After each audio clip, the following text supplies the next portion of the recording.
Bonsoir à tous les passionnés du sport hippique, à vous, madame, à monsieur, qui vous content suivre Tough Time, puisque le monde des chevaux passionne nous également. Et nous pour aborder ce soir à la 17e journée dans nos émissions, eh bien, après une émotion du Barbé, la belle victoire de Tanraji, double vainqueur classique maintenant après sa victoire de la Coupe d'Or 2012. Voilà, nous tournons vers une lutte journée qui peut être intéressante dans la mesure où nous trouvons 4 ans en action dans la course principale après une première manche gagnée par Executive Power, Hard Day's Night qui pourrait aligner. Cette fois-ci, je suis à 1850 mètres, donc assuré du titre chez les 4 ans. Avec moi, comme toujours, Thierry. Bonsoir. Bonsoir Jug, bonsoir à tous les téléspectateurs. Thierry, donc, Mofin Diali, nous finissons vivre une belle journée classique, la brillante victoire de Tanraji, donc, qui ajoute un autre fleuron au palmarès de l'écurie Gajadar. Eh bien, le regard se tourne vers la 17e journée, et cette 17e journée, qu'on va consacrer à une lutte jeune coursier maintenant, c'est Hard Day's Night. Oui, Hard Day's Night, qui reste certainement une coursier vraiment très prometteur. Je pense que sur l'entourage peut fondre beaucoup d'espoir et pourquoi pas essayer de remporter, enfin il est déjà assuré du titre chez les 4 ans, mais pourquoi pas essayer de remporter cette épreuve, surtout sur 1850 mètres, un parcours sur lequel il ne s'est jamais aventuré durant sa carrière. Thierry, pour ne pas déroger à nos traditions, comment vous déroule sa 17e journée-là? Une condition ou une présence à l'entraînement, ou une trouve un petit peu circonstances à gauche, à droite? Oui, écoutez, pour le moment, la piste normale 2,8 unités, pour Naman Falls Rail cette semaine à 1,75 m et à l'entraînement, nous trouvons que le jockey Jeanne Bardotier qui effectue son retour durant cette semaine, il est assez sollicité durant l'entraînement, donc c'est pas étonnant qu'il y ait plusieurs la monte à l'occasion de cette 17e journée. Et il y a également le retour de Robert Cathy durant cette semaine, donc retour après blessure. Donc Robert Cathy qui semble-t-il fin prêt pour effectuer justement son retour. Et donc aide l'écurie Chirish Narang continue de se lancer, une écurie qui va faire très bien sa saison-là. Nous rappelle également la suspension de Raijurawan. Oui, Raijurawan qui finalement a été suspendu hier après-midi. Il écope de 9 semaines de suspension et 50 000 roupies d'amende, vu qu'il a déjà purgé 3 semaines de suspension, donc il lui reste encore 6 semaines. 6 semaines. Pour le jockey mauricien Raijurawan. Alors, nous passons maintenant à l'analyse de la 17e journée. Eh bien, bien sûr, nous débutons avec la course principale.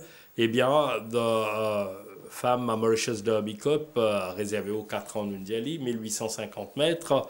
Et nous avons 6 partants, dont Hard Day's Night, Netflix, New Hampshire, Kemal Cavour, Orange Tractor et Paladin, 2 chevaux de l'écurie Gajadar, Kemal Cavour confié à Cédric Ségéon, 2 chevaux de l'écurie Alette avec Wiggins qui optait pour Netflix et 2 chevaux de l'écurie Rameshwar Gajadar avec Girish Goumani bien sûr sur Hard Day's Night et Orange Tractor Bordotier. La dernière fois, il gagnait avec Girish Goumani. Voilà comment on appelle des signes. Ça, les courses-là, Thierry, 3 écuries, 3 doublures, 3 doublures, oui. Avec, moi, pensée, Hard Day's Night comme le coursier à battre. Oui, certainement. C'est une coursier vraiment très maniable. C'est une coursier qui nous démontrait lors de sa dernière sortie qu'il a certainement une belle marge de progression encore ici à Maurice, un brillant avenir. Justement, nous guettons les courses à Jug, côté sortie du deuxième couloir, à son intérieur, son compagnon d'écurie Noah Zark. À l'extérieur, Great 5-8 qui nous démontrait du pas également. Il y a également Speed Limit complètement à l'extérieur, qui, avec Swapnil Rama, décide pour force l'allure. Et une fois qu'il Hard Day's Night trouve les bords ici, ce jockey Raijurawan reprend lit et il laisse Speed Limit contrôle la course. Il gagne bon les deux tout au long de ce parcours-là. Il relax, il settle comme un bisin. Et Thierry nous rappelle, sorry, interrompu, que Netflix également engagé la salle. Oui, Netflix qui évolue en arrière-garde. Ici, vous trouvez que quand le sprint est lancé, Hard Day's Night il est vraiment plein d'allant. Il bénéficie vraiment d'un bon rythme devant pour qu'il est capable de bien terminer dans les courses-là. Il gagne le clear run voulu et il a beaucoup d'avance sur ses adversaires. Et il remonte Speed Limit qui fait beaucoup d'efforts durant la partie initiale et pour chasser un petit peu par Grade 5-8 durant le parcours.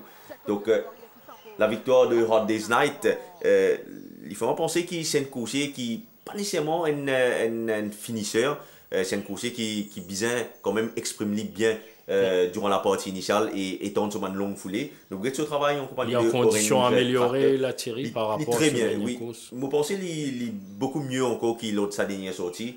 Ce travail en compagnie de Orange Tractor vraiment très satisfaisante. Mais Orange Tractor non plus n'a pas démérité l'autre ce travail-là. Jug, lui également, il est dans une bonne forme et je pense qu'il reste un bon cheval dans sa là, surtout qu'il prend seulement 6 coursiers qu'il initie à la première. La première ligne, était-ce la présence de Kemal Kavo qui affectionne également la course à l'avant? Eh bien, Orange Tractor, c'est capable probablement essayer un coup tactique à l'avant. Eh bien, donc les deux chevaux de l'écurie Ramechois Gadjeda, nous connaissons la valeur de Hard Day's Night et aussi les prétentions d'Orange Tractor. Netflix, Mondiali, il paraît de ça les courses à Netflix, mais les courses plus ou moins effacées. En queue de peloton, il n'a pas fait aucune impression en ligne droite. Je pense que tu peux bien ça les courses à Jug. La dernière fois, c'est voilà, tu peux retourner après 2 semaines. Lors de la 10e journée, c'est voilà. Il peut retourner lui, après qu'il n'ait pas de travail pendant au moins 10 jours. Donc, c'est voilà, tu peux bien sa run là. Et après seulement 2 semaines, il est engagé dans le championnat des 4 ans qui n'est pas nécessairement à son avantage ce jour-là. C'est voilà beaucoup mieux au niveau de la condition. Il effectue beaucoup de galops à l'entraînement, notamment sur le tour. La nouvelle ce travail de mardi matin vraiment très appliqué avec Ryan Wiggins. Tout pour dépendre un petit peu et l'allure de l'épreuve en début de parcours. Et vous pensez que Netflix reste parmi les choix prioritaires dans sa Voilà, d'ailleurs, Ryan Wiggins a opté pour Netflix par rapport à New Hampshire. Oui, New Hampshire, ici, il est très bien au niveau de la condition.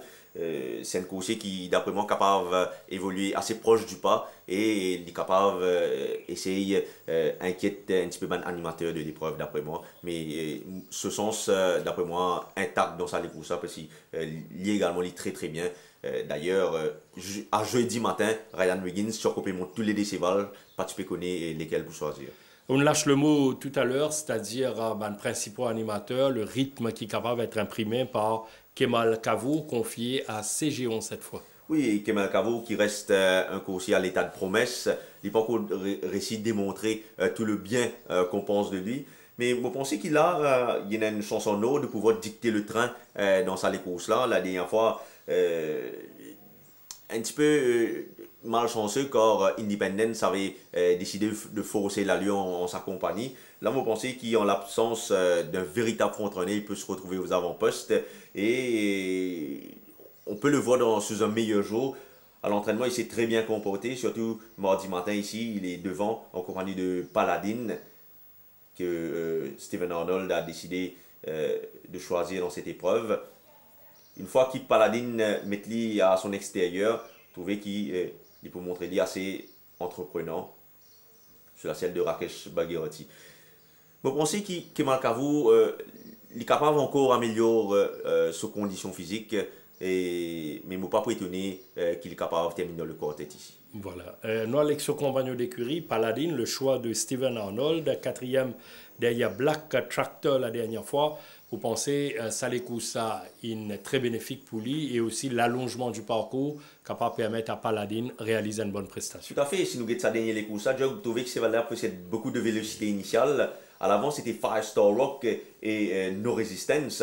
Il peut suivre en compagnie de ces chevaux-là. Donc, c'est qui démontrait qu'il quand même, c'est valable, a beaucoup de vitesse initiale. Oui. En Afrique du Sud, il déjà gagné les courses de bout en bout. Il domine notamment It's My Turn, qui est une highly rated horse en Afrique du Sud, qui déjà la July Handicap. Nous remarquons également qu'il est déjà sorti quatrième à 3 longueurs et quelques de Marinaresco. Récent vainqueur du July et encore sur 1800 mètres. Exactement. Donc, ce qui pousse à faire moi croire que c'est malgré le fait qu'il est le lowest rated horse de la course, il n'est pas pour ridicule ici.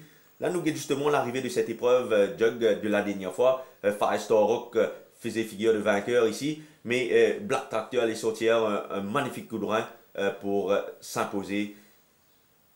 Nous avons faire ressortir qui également dans sa course là. Tiens, Oomph qui termine troisième. Devant Paladin. Et Paladin qui tient une course assez difficile, le nez au vent, termine quatrième dans sa course là. Surtout une course qui ne gagne sur 1500 mètres. Là, on pensait l'allongement de la distance beaucoup plus en sa faveur. C'est là beaucoup mieux que l'autre sa dernière sortie. Il est pratiquement au niveau qu'il était quand il gagnait lors de la journée internationale. Et pour moi, il reste parmi mes favoris pour la victoire. Parmi les favoris, alors, au garde le suspense série, nous vous connaissons à la fin de l'émission, que tous les week-ends balancés, qu'on a envie de dire. Surtout qui dans sa course, c'est une course qui sera courue à pas courage. Donc, Hard Day's Night est beaucoup plus avantagé que les autres chevaux de la course. Mais à bien voir le champ qui Paladin a affronté en Afrique du Sud, ça laisse-moi croire qu'il y en a presque la même valeur que Hard Day's Night. Oui, attention, il surtout avec 6 partants, donc la tactique et les courses, qui est quelqu'un capable donc influencer les courses là, un favori, les 6 piégés quelque part. Donc, tout bonne option possible. 6 partants mondiali également pour la première course au programme de Alpha Cup, le 1850 mètres, le même parcours. Benchmark 36, nous retrouve ici Sarik, Seven League Boots, Aficionado, Wingman, Bridegroom Bertie et Jack Dempsey. Alors là, le numéro 1, Sarik de l'écurie Gajada, en progrès. Second est Seeking the Dream la dernière fois, aligné sur le même parcours, 1850 mètres. Peut-être le Salécous là ne vaut bien considérer les chances de Sarik. Surtout qu'il effectue une rentrée à la compétition la dernière fois directement sur 1850 mètres. Je pense que Salécous là, il fait beaucoup de bien.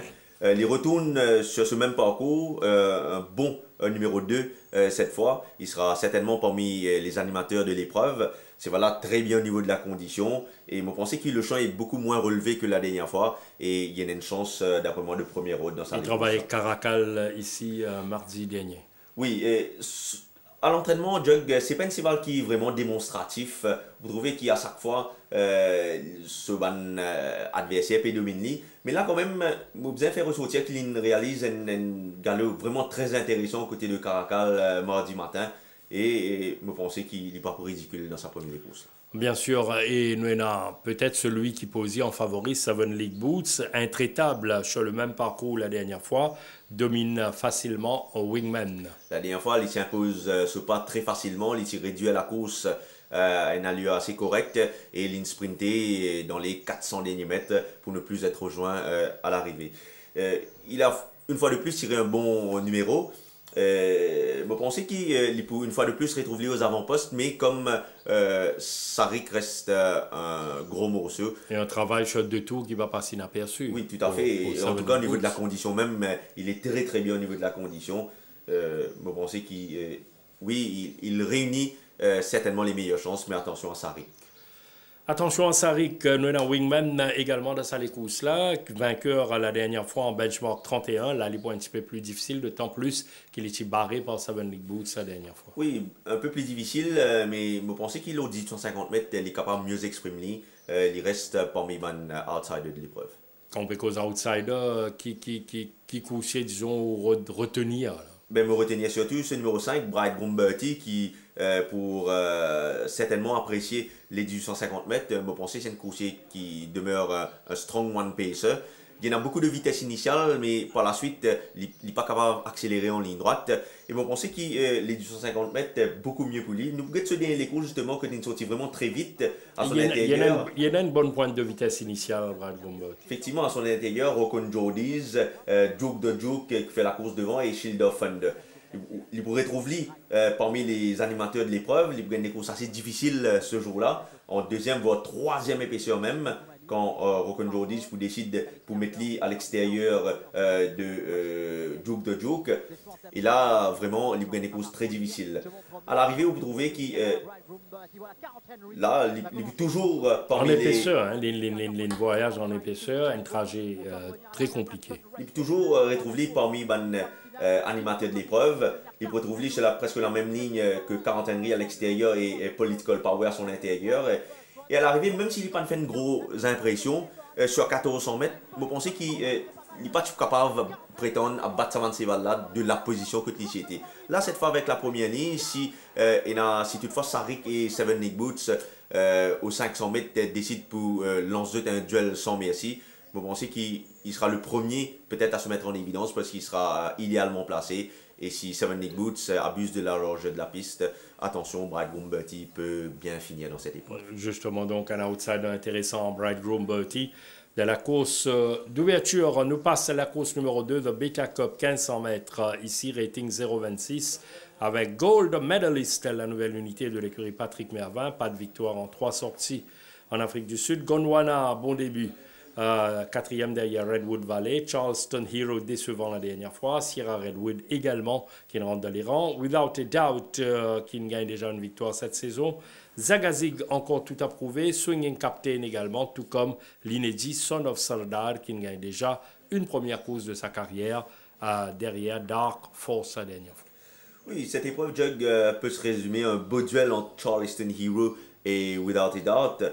Je pense qu'il a la dernière course de Charleston Hero à mettre aux oubliettes. Il y a une course vraiment difficile en épaisseur. Et c'est là de faire beau de se deuxième les courses après repos. Là, cette fois, avec une première ligne mieux préparée, dans une forme correcte. Je pense que Charleston Hero, pour bien faire cette fois, pour mieux faire sans doute, à l'entraînement, voilà, il s'est très bien comporté. Au fait, c'est un cheval qui, sur l'entourage maintenant, peut montrer les sprinter. Parce qu'il a tendance à rester one pace en ligne droite. Et là, il peut démontrer qu'il est capable de bien sprinter, surtout en montée quand il réalise vraiment chrono époustouflant, 2 laps de 11 en montée. On va dire dans le jargon populaire, quand les gars sans vitesse. Oui, exactement. Ouais. Thierry, nous venons Without a Doubt, tu débutes victorieusement Without a Doubt, et puis assez difficile derrière Count Henry, encore moins derrière Pajama Party la dernière fois. La dernière fois, derrière Pajama Party, je pensais une course que nous vous avons ignoré complètement. Il y a une course vraiment très difficile. Mighty Lion, qui était également engagé dans cette course, l'avait mené la vie de Dieu. Là, justement, nous avons ça les courses, Jug, quand il place à l'extérieur de Mighty Lion, quand il peut essayer de rapprocher au côté des 1000 mètres.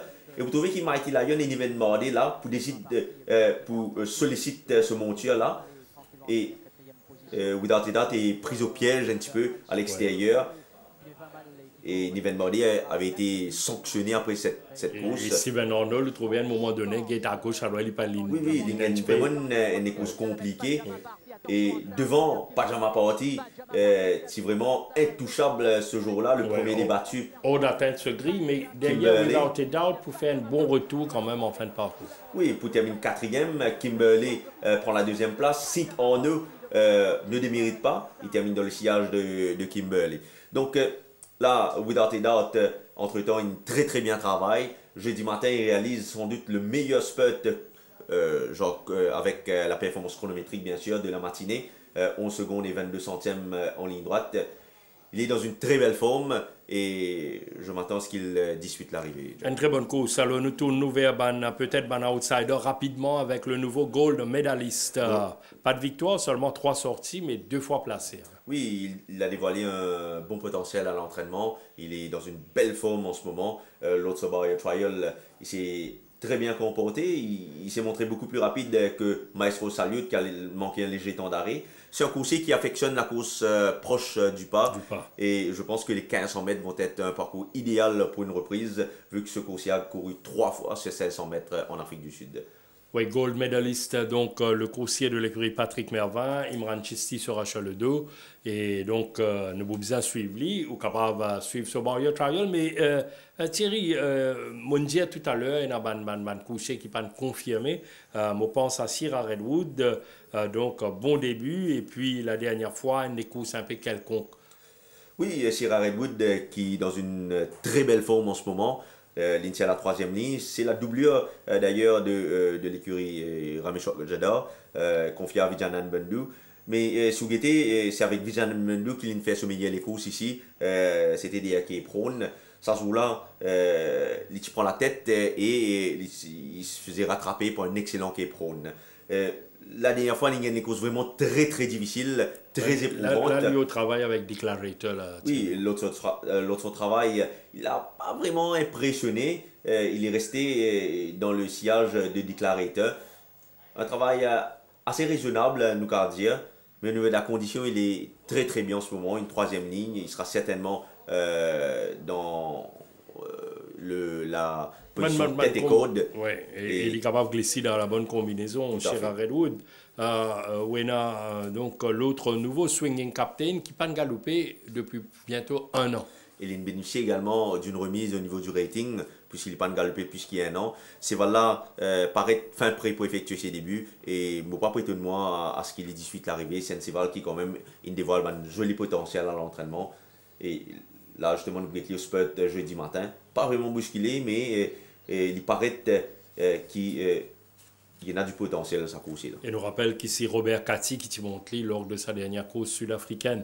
Les points nouveaux en selle sur Swinging Captain de Delta Cup, 3e course, 1400 mètres, benchmark 41, avec Heart of Darkness, Rumbullion, Chris Crossman, Glen Coco, Glorious Goodwood, Gimme Grain, Black Parrot et All Magic. Alors, nous toucons la course de Glen Coco la dernière fois, un coursier qui ne prend seulement 2 courses pour dévoiler ce potentiel avec une victoire d'ailleurs à Plaisante devant Baron Bellette. Oui, la dernière fois, il profite d'un bon rythme imprimé à l'épreuve. Max Amo, son compagnon d'écurie, était parti un peu vite ce jour-là, se montrant assez fraîche et green également en ligne droite, parce qu'il n'abuse de la largeur de la piste. Et Glen Coco, lui, ne s'est fait pas prier pour prendre l'espace, le boulevard qu'il y avait à la corde. À l'entraînement, après cette course, il s'est très bien comporté. Au fait, Jug, je pense même qu'il est pratiquement sur summum en ce moment. Il est dans une forme éblouissante. L'Inti à la 3e ligne, il sera probablement beaucoup plus proche de la tête de la course, probablement même aux avant-postes. Il est capable d'imprimer le train lui-même. Et me penser qu'il reste un solide prétendant. Voilà, 4 donc solide pour Glen Coco ici. Alors, qui opposé à Glen Coco? Rumbullion, par exemple. Oui, Rumbullion qui revient seulement après 2 semaines. Il profite de sa bonne forme du moment pour s'aligner à nouveau. Il a tiré une bonne ligne cette fois. La dernière fois, peut-être, il a suivi un peu trop près de la tête de la course. Il avait manqué de jus. Il avait manqué de jus en ligne droite. Justement, nous avons les courses. Des chevals qui intéressent nous ici. Il y a également Gimme Green qui est sorti du 9e couloir. 5e. Alors, 9e couloir, Gimme Green retrouvé à l'arrière-garde du peloton. Et Rumbullion, lui, il va être dans le sillage des chevaux de tête.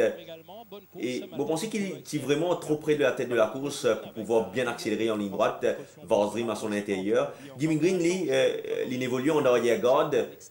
Oui, ici. Là, en avant-dernière position. Et ce jockey éprouve toutes les difficultés du monde pour trouver le passage voulu en ligne droite. Un rideau de chevaux devant lui. Quand il pousse, il prend sa passage ici-là. Vous trouvez que le cheval devant lui mentit l'habit, pas bien avancé. Alors qu'il a complètement à l'extérieur à Rumbullion également. Voilà, il essaie de prendre l'intérieur également. Là également, ce jockey a failli tomber. Jug à pratiquement 100 mètres de l'arrivée.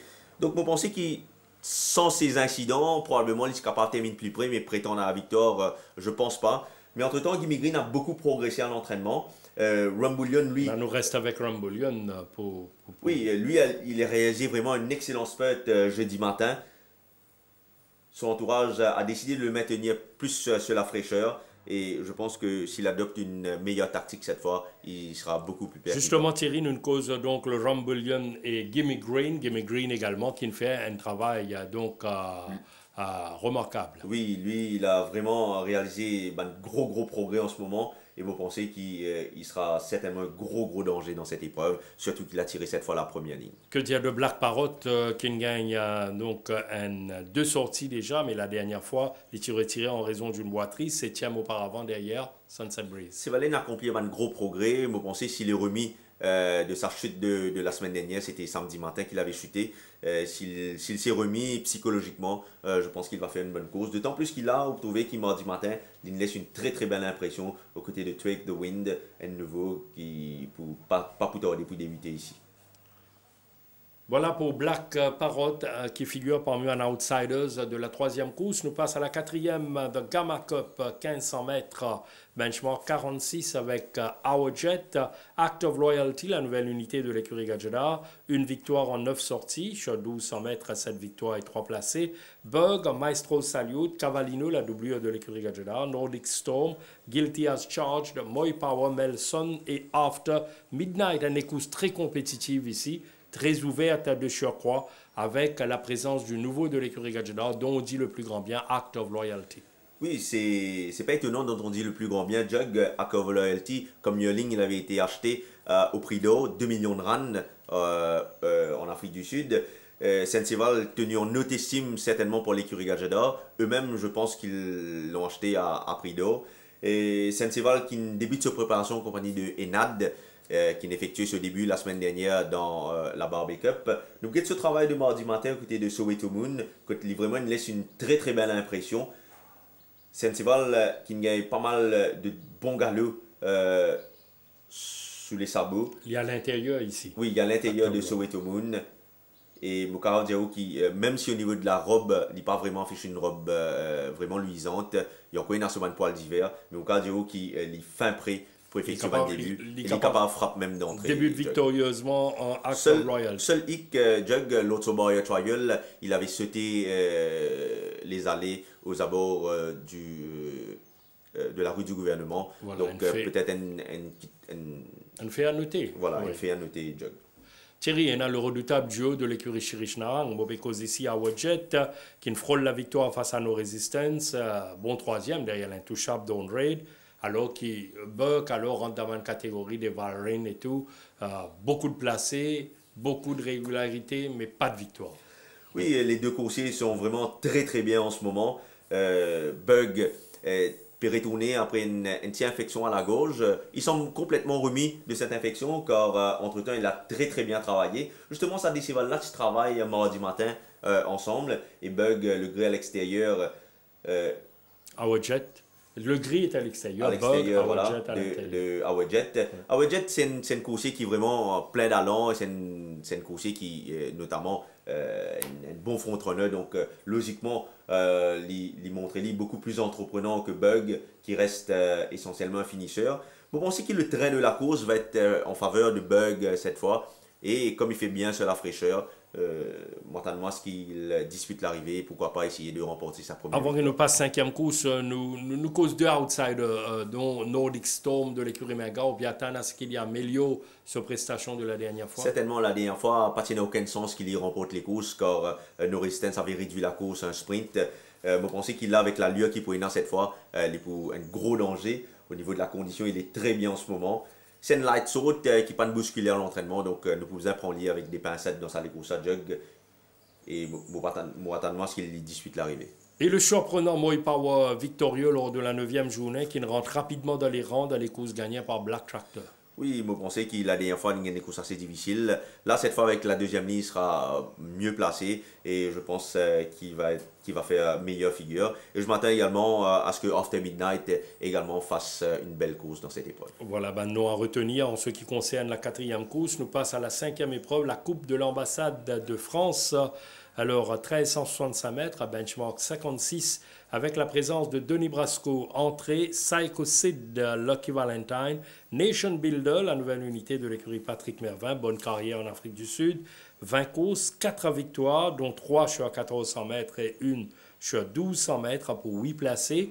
Jama, le nouveau de l'écurie Mingard, 2 victoires sur 1800-2000 mètres en 13 sorties pour 7 placés et Mystical Twilight qui débute victorieusement sur 1000 mètres. De sa 5e épreuve-là, eh bien, est-ce qu'il nous dirige nous vers un duel entre entrée et Psycho Sid? Probablement arbitré peut-être par Lucky Valentine qui pourrait se retrouver seul aux avant-postes. Entrée, lui, il collectionne les bonnes performances cette saison. Il n'a rien fait de mauvais cette saison. Jug, il est toujours dans une belle forme, mais dommage qu'il a tiré une 6e ligne qui pourrait jouer contre lui. Là, nous avons ce travail de mardi matin, il montrait très appliqué sur la selle de Donovan Dillon. Et il a certainement une chance dans cette épreuve. Jug. Oui, même sur 1365 mètres, quoi qu'il Psycho Sid offre une garantie solide. Après, sur les courses, sur 1000 mètres derrière Step to Fame. Si nous basons sur les courses-là, Jug, certainement, il offre une meilleure garantie dans les courses-là. Mais nous avons fait ressortir qu'il retourne après une longue break. Son entourage s'est donné tout le temps nécessaire pour ramener à un niveau raisonnable. Il s'est bénéficié d'une strong pace imprimée dans sa course de 1000 mètres là et ligne bien conclure à la fin. Là, je me pose la question, est-ce qu'il prend le même pas dans sa course-là, en l'absence d'autres frontrunners qu'autres que Lucky Valentine? Voilà, est-ce que le train sera vraiment soutenu pour qu'il est capable de gagner sa rayonnement en fin de parcours? Effectivement, mais en tout cas au niveau de la condition, il est très bien psychocide et il effectue un progrès même évident à l'entraînement. La première ligne aidant Jean Bardetier, Enzoki qui est capable d'amener bien au finish. Il reste parmi certainement meilleur chances. Principal prétendant à la victoire. Alors toujours nous avons une petite question de tough time. Maintenant, moi poser une question. Lucky Valentine qui se roule. Peut-être seul à l'avant. Très probablement seul à l'avant, Jug. C'est un coursier qui la dernière fois sur 1500 mètres. Peut-être pas couler un petit peu long sur mon aptitude parce qu'ils amènent gagner ici à Maurice sur 1500 mètres. Il tient la première ligne, ça joue là. Il tient à le devant avec Girish Goumani. Rajdouawan, qui monte Joli Rosé qui tient que du peloton. Oui, complètement en retrait. Le vainqueur de la course, c'était Top Jet qui troisième sur les bas avec Mouzieni à son extérieur entrée. Il y avait également Olympic Bolt dans sa course là. Et quand l'allure a été réduite par Lucky Valentine, Down Under avait décidé de forcer l'allure et il pousse Lucky Valentine, change de rythme à 600 mètres de l'arrivée. Et c'est là que je pensais que Top Jet gagne sur les courses parce que le rythme a été vraiment soutenu. Sauti un petit peu Lucky Valentine hors de son pas, qu'il s'est imprimé jusqu'ici. Lucky Valentine, à l'entame du dernier virage, résiste bien, fort de son combativité qui est là. Il n'est pas pour terminer loin à l'arrivée, même s'il termine 6e, mais à seulement 2 longueurs de Top Jet, qui gagne les courses quand même par à peu près 1 longueur et demie, même 2 longueurs, nous allons dire. Et à l'arrivée, il n'est pas loin vraiment des autres coursiers de la course. Au niveau de la condition? Il est très très bien au niveau de la condition. Jug get ce travail en compagnie de Mr. Bond qui a son extérieur, retenu même par Girish Goumani. Et il va dominer Mr. Bond assez facilement l'autre galop-là. Et vous pensez qu'il reste très très dangereux, hein, surtout peut-être, comment nous dire, seul à l'avant. Alors là, dans sa condition-là, Lucky Valentine reste une sérieuse proposition. Et effectivement, Jack. Thierry nous dirige nous vers la 7e épreuve, Theta Cup 1400 mètres, benchmark 31. Alors là, ici, 10 partants, dont My Boy Willie, le nouveau de l'écurie Mingar, une victoire sur 1400 mètres en 5 sorties. Kimberley, Declarator, Midnight Man, le nouveau de l'écurie Alain Pedro, une victoire sur 1400 mètres en 5 courses disputées en Afrique du Sud. Rock On, Shield of Thunder, Political Power, Chop Trap, Jungle Path, le nouveau de l'écurie Mervin. 6 sorties, aucune victoire, 3 placés. Rob's Jewel, le nouveau d'Amar Seoudiel. Eh bien, Rob's Jewel, il y a 2 victoires, 800 et 1000 mètres, 2 placés en 6 courses disputées, donc un sprint réel, Rob's Jewel. Mais sinon, nous avons My Boy Willie, qui est le numéro 1 ici, couloir extérieur. Oui, My Boy Willie est une course qui gagne les courses en Afrique du Sud. Il gagne ça les courses au Polytrack, Jug. À l'entraînement, il n'est pas vraiment éblouissant. Je pense qu'il peut bien ça les courses, comme également l'Intel la 11e ligne qui n'est pas pour arranger les choses. Je pense qu'il peut bien ça les courses. Mais pour revenir un petit peu à My Boy Willie, Rob's Jewel, Seval comme ça, nous fait référence un petit coup à une mock race qui s'est galopé, c'est une barrier trial sur 950 mètres. Écoute, tu participes à ce barrier trial là, My Boy Willie complètement à l'extérieur, Jama qui ne retrouve en queue du peloton maintenant avec la toque rouge et le blouson de Ricky Mingar. À l'avant, Wanted Man, le B à son extérieur, Gameloft. Gimme Green, 3e sur les bords. Derrière lui, sur les bords, il y avait également Rob's Jewel. Donc, My Boy Willie qui suivent justement derrière sa course là. Il retrouve un petit peu décroché. Gimme Green retrouve assez proche du pas. Rob Jewel retenu quelque peu par Swapnil Rama. Il n'a pas vraiment bousculé l'autre barrier trial là. Et à l'arrivée, on peut trouver que My Boy Willie sollicitait quelque peu à l'intérieur Toque Blanche. Gameloft remporte la course très facilement. Gimme Green dans un beau style. My Boy Willie termine 3e. Et Jama également qui termine bien dans ce barrier trial là. Donc, juste pour situer un petit peu, la situer dans sa course. Rob Jewel qui est une course vraiment très véloce. Les courses 800 et 1000 mètres en Afrique du Sud. capable de retrouver parmi les animateurs de l'épreuve malgré ce 9e la ligne. Et vous pensez que si il y a du train dans cette course-là, ça capable de permettre de finir à s'imposer. Dans l'autre nouveau qui appelle Midnight Man de l'écurie Pedro, une victoire également sur 1400 mètres. Midnight Man, une course qui est assez nerveux dans les boîtes. Il ne même pas 3 barrières trials avant qu'il autorisé à courir. Entre-temps, Sévalène paraît qu'il retrouve une bonne condition physique. Il effectue un très bon galop à l'entraînement. Nous avons ce barrière trial, Thierry, Midnight Man. Justement, le plus récent barrière trial, que il montré une fois de plus assez lente. Devant, c'était Chap Trap qui porte les œillères pour la première fois. Donc, qui est engagé également dans sa course à Chap Trap. Qui passe ce barrière trial là. Il a passé le barrière trial avec succès, Chap Trap, mais pour revenir à Midnight Man, il ne va pas si mal conclure dans ce barrière trial là. Et je pense que s'il n'est pas montré lent au départ, il est capable de disputer l'arrivée de cette épreuve. Thierry, au antenne, nous tu peux mentionner un cheval qui avait le Shield of Thunder ou puis tu as une bonne cause de sa part? Je pense même qu'il est capable de disputer la victoire. Jug, c'est un cheval qui, malgré le poids de l'âge, toujours présent à l'arrivée. Là, cette fois, avec une 4e ligne, avec à son intérieur pas vraiment de chevaux rapides, il est capable de vite trouver les bords dans sa course là. Et si nous fions le CD les courses que tu as battu avec 40 Henry, Political Power, Ocon Jordies, en l'absence de ces coursiers-là, il est capable de briller dans une course pareille. Oui, Shield of Thunder. Et au niveau de la condition, là, nous terminons avec le barrier trial de Midnight Man. Eh bien, au niveau de la condition, Shield of Thunder, est-ce qu'il y a une condition apparente, satisfaisante? Oui, il est très bien. Rien qu'à voir son travail mardi matin, aux côtés de Paul Talbot, il avait Jean de Bardetier sur le dos. Vraiment, il est très bien au niveau de la condition. Et comme c'est un fencer Jug, s'il arrive à trouver les bas très vite dans cette épreuve, il sera un gros candidat pour la victoire. Tout comme Political Power Jug, qui reste un strong contender également pour la victoire. Lui également, s'il arrive à trouver les bas très vite dans cette épreuve, il reste un sujet très valable à suivre dans cette course. Justement, Political Power qui nous s'est trouvé dans les courses précédentes de l'émission Tough Time, quand nous analyse les chances de Bright Grumbert. Il continue également Shield of Thunder dans son même course. La course de clôture, le prix du centenaire de l'Alliance française, 1500 mètres, rating 0,25 avec Craftsman, Ramas, Saint-Arnaud, Logan, Mojoji, Caracal, Watch News, Newsman, Royals Express et Marine Sky. Craftsman, le top weight de la course, 5e derrière Redwood Valley la dernière fois. Oui, une course très difficile l'autre sa dernière sortie. Là, avec la 9e ligne, il sera également contraint à évoluer d'après moi en épaisseur. Mais il a affiché des progrès à l'entraînement. Il a bien travaillé aux côtés de Ernie qui reste un redoutable track worker.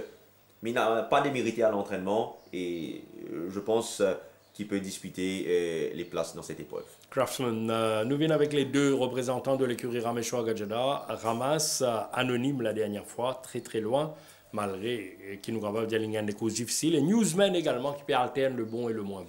Oui, ça décroché là. Très bien au niveau de la condition en ce moment. Ramas qui peut porter les œillères pour la première fois. Ici, nous avons un travail, Ramas à l'intérieur, Newsman à son extérieur. Ça décival là, vraiment, il laisse une très belle impression. C'était vendredi. Et mardi matin, c'est Newsman qui nous laisse moi la meilleure impression, sans les œillères cette fois. Et vous pensez que Newsman, moi j'ai une légère préférence pour Newsman dans cette course par rapport à Ramas. Jug. La dernière fois, Newsman, tu peux retourner, tu as beau sur les courses. Après, qu'il n'y ait pas de travail durant toute la semaine, c'est là tu cognes lundi et il n'y a pas de travail durant toute la semaine et tu même passé une vitesse jeudi pour une autorisation de courir. Et tu effectues un petit spurt vendredi sans vraiment être bousculé et samedi tu gagnes les courses là. Quand il n'y a pas vraiment démérité des Red China. Je pense qu'il a les mieux préparé pour aborder ça les courses là et sans les œillères, moi qu'on dit pas mal meilleure chance par rapport à Ramas. Ouais, pas mauvais donc les chances de Newsman dans la course de clôture, quoi qu'il peut-être mon préférence Cavaval pour Saint-Arnaud. Moi également, mon préférence à la course Saint-Arnaud. La dernière fois, sur 1850 mètres, le parcours était vraiment trop long pour ses aptitudes. D'ailleurs, il termine 3e, mais il reste 3e durant tout le parcours. Et à l'entraînement, pas vraiment bousculé. Son entourage, il maintenait sur la fraîcheur. Auparavant, des pajama party, il pas si démérité. Il se refait à pas mal de terrain pour terminer troisième des Pajama Party, mais à seulement une demi-longueur de Kimberley. Et vous pensez qu'en l'absence de ces coursiers-là, c'est sur 1500 mètres. Le prétendant numéro 1 à la victoire, donc pas le gamin requête pour Tough Time à Thierry, c'est-à-dire qui fait Royal Express, pas répète sa performance derrière Albert Lee. Royal Express, c'est un coursier qui mieux fait quand il est capable d'exprimer à l'avant. D'ailleurs, l'autre son avant-dernière sortie, il avait démontré beaucoup de progrès quand il termine troisième à 2 longueurs et quelques de Albert Day. Ça roulait, il dictait ce train. Au niveau de la condition, il est très bien. Nous guettons ce spot de jeudi matin. Que vraiment, il est dans une belle forme, retenu même par le jockey Vibav. Avec une première ligne. Le premier couloir, c'est ça, mon gars. Il pourrait se retrouver aux avant-postes et si on le laisse faire, il pourrait se montrer assez redoutable à remonter en ligne droite.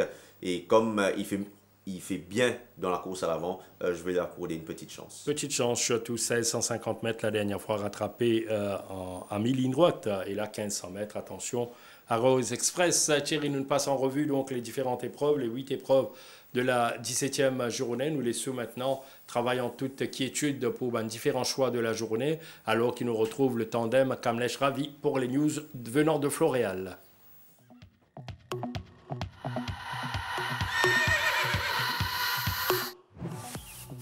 Dans la première course, c'est en compagnie de Pride Rock que Aficionado a travaillé récemment, donnant ainsi entière satisfaction lors de ses quinteuses.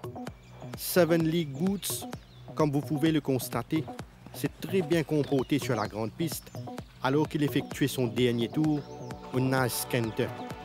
Sarik donne l'impression d'avoir amélioré sa condition avec une course dans les jambes, ayant bénéficié de sa première participation directement sur 1850 mètres.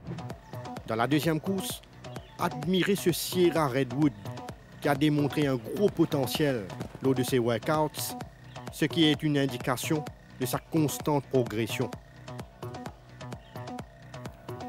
Without a Doubt a été l'auteur d'un travail très intéressant basé sur 3 tours, démontrant son net regain de forme. Gold Medalist a bénéficié d'une longue préparation et il affiche une forme appréciable pour débuter sa campagne mauricienne. Dans la troisième course, Glen Coco, que vous pouvez suivre au Light Canter, a encore progressé et il est vraiment dans une forme splendide actuellement. Chris Crossman n'a pas souffert de sa dernière course et il a maintenu pratiquement une forme stable, étant déjà à son meilleur niveau.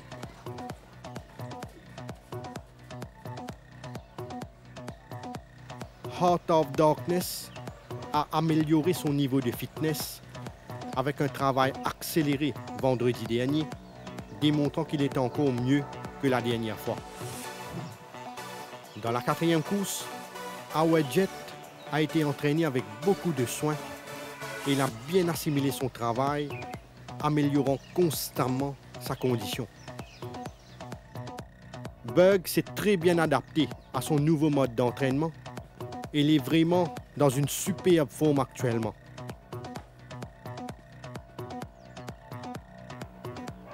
Melson affiche toujours une bonne forme en apparence et il a travaillé à la régulière, est un coursier qui a tendance à perdre du poids assez facilement.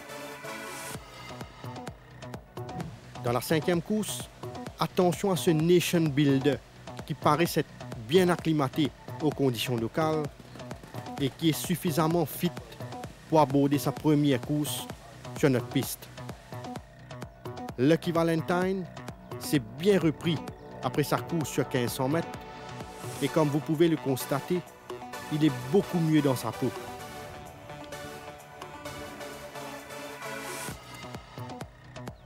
Entrée n'a effectué que des séances d'entretien à Floréal. Il affiche une forme stable depuis sa dernière sortie. Dans la sixième course, suivez ce Hard Day's Night qui a encore progressé depuis sa dernière victoire et il donne même l'impression d'avoir gagné en puissance comme en atteste sa très belle forme du moment. L'entourage de Paladin se montre très patient avec lui et c'est un coursier qui a été bien ménagé et dont les progrès sont visibles par rapport à la dernière fois. C'est un Camel Caveau complètement révigoré qu'on a repéré à Floréal et même son travail a été satisfaisant, ce qui est un signe positif concernant sa progression. Dans la 7e course, Dick Larater a profité de l'environnement de Floréal pour parfaire sa condition et il a bien assimilé son travail par rapport à sa bonne santé du moment. La forme de Chop Trap est plus ou moins la même qu'à sa dernière sortie et il ne s'est contenté que des séances de maintenance au cours de ces 2 dernières semaines. Kimberly a bénéficié pleinement de son séjour à Floréal, ce qui lui a permis de préserver l'essentiel au niveau de sa condition physique.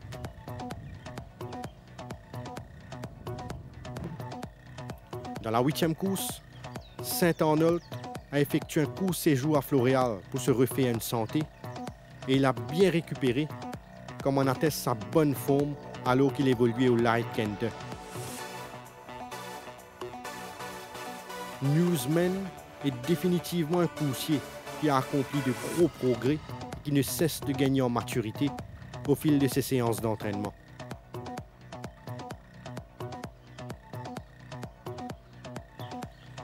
Logan se trouve dans une belle forme actuellement. Il s'est bien comporté lors de ses canters ces derniers temps.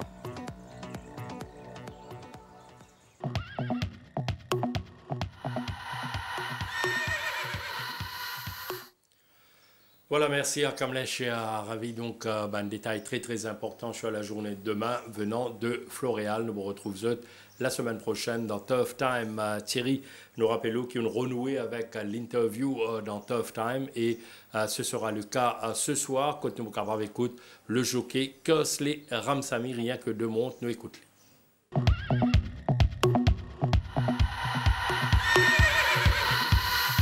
Kersley, tu pour en selle sur 2 partants cette semaine, notamment un parmi mes favoris, Gimme Green. Qu'est-ce que tu fais sur préparation avant les courses là? Bon, comme la dernière fois, avec ce GM couloir, il y a un peu ma chance dans les courses et pour moi, ce préparation bien meilleur niveau et à l'entraînement, il vraiment demande beaucoup de satisfaction et ce premier couloir, il a une grande cote à jouer. Vous pensez qu'il retourne après seulement 2 semaines une bonne affaire pour ça, c'est là? Bon, on est un peu fraîche à l'écurie et ce travail est vraiment formidable. Alors, il y a ce meilleur niveau, alors je préfère galoper. Dans la 7e course, pour en selle, c'est nouveau, Midnight Man. Une course qui est quand même partie par 3 Warrior Trials. Donne-nous la raison pourquoi? Bon, ce premier Warrior Trial, vraiment nerveux dans le stade, il est un peu nouveau au champ de mort sur la piste. Et comme en Afrique du Sud aussi, je suis en forme qui chaque fois il est restless in stall. Et les bâtis passés, c'est pour cela que tu donnes une Warrior Trial pour les capables passer au Warrior Trial pour les capables galoper samedi.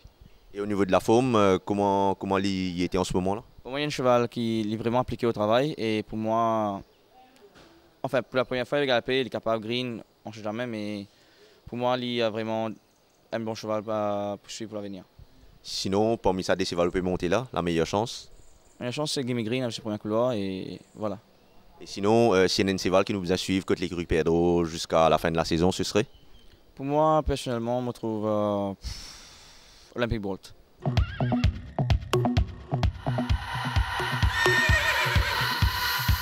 Kersley Ramsamy, donc Thierry Pécose, le saut 2 montes, à savoir Midnight Man et Gimme Green. Effectivement, avec la meilleure chance accordée à Gimme Green, un coursier que j'aime bien aussi. Thierry, nous passons maintenant aux différents choix de la journée. La première course, 1850 mètres, à benchmark 36. Sans hésitation, Seven League Boots, derrière lui, attention à Sarik pour la 3e place, Bridegroom Bertie. Outsider Bridegroom Bertie, 2e course, 1500 mètres, rating 0,26. Duel attendu entre Without a Doubt, Charleston Hero. J'accorde un léger avantage au coursier de l'écurie Gadget. Without a Doubt, Charleston Hero et Sierra Redwood pour la 3e place. Beau duel annoncé dans la 2e course. Dans la 3e, 1400 mètres, benchmark 41.